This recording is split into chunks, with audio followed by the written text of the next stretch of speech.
तर चला जाणून घेऊया प्लॅन बी गरजेचा आहे की नाही.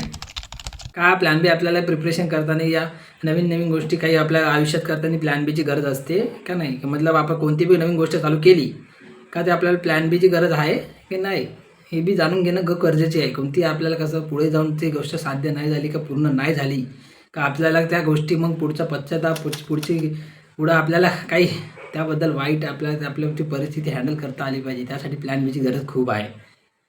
हे मला बी कळलं आत्ता म्हणून मी तुम्हाला सांगत आहे.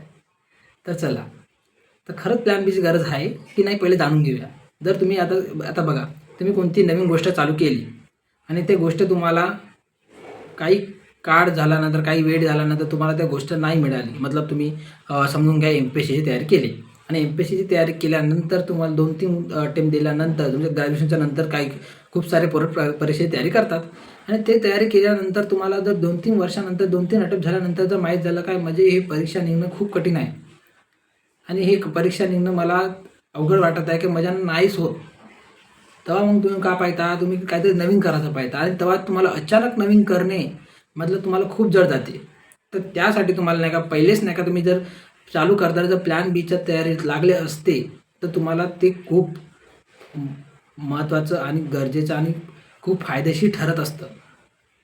तर त्यासाठी आपल्याला प्लॅन बीची गरज आहे आणि हेच खूप विद्यार्थी समजत नाही. तो काय म्हणतो चालू करताना मी तर करूनच घेतो. हां, चांगला आहे, कॉन्फिडन्स चांगला आहे. स्वतःमध्ये कॉन्फिडन्स असणे खूप छान आहे. पण पण जर नाही झालं तर हे बी जाणून घेणं लाईफ अनस्टेबल आहे. कधी-कधी काय होतं कोणाला काय माहीत नाही. तर त्यासाठी आपल्याला नाही का प्लॅन बीची जरूरत आहे आणि ती प्लॅन बीच घेऊन चालणं आपल्याला जरूर आहे. जर नवीन मुलगा जर असेल तर मग 15वी झालेला असेल तो MPSC करायला लागत असेल आणि त्यांना जर प्लॅन घेऊन चालला आणि 3 वर्षानंतर त्याचं झालं तर खूपच छान. नाही झालं तरी तो प्लॅन बी नंतर आपलं स्किल आपल्याला त्याला स्किल राहतात आणि तो स्किल घेऊन काही ना काही तो करू शकतो. हे मात्र खरं आहे आणि यामुळेच तो पुढे जातो.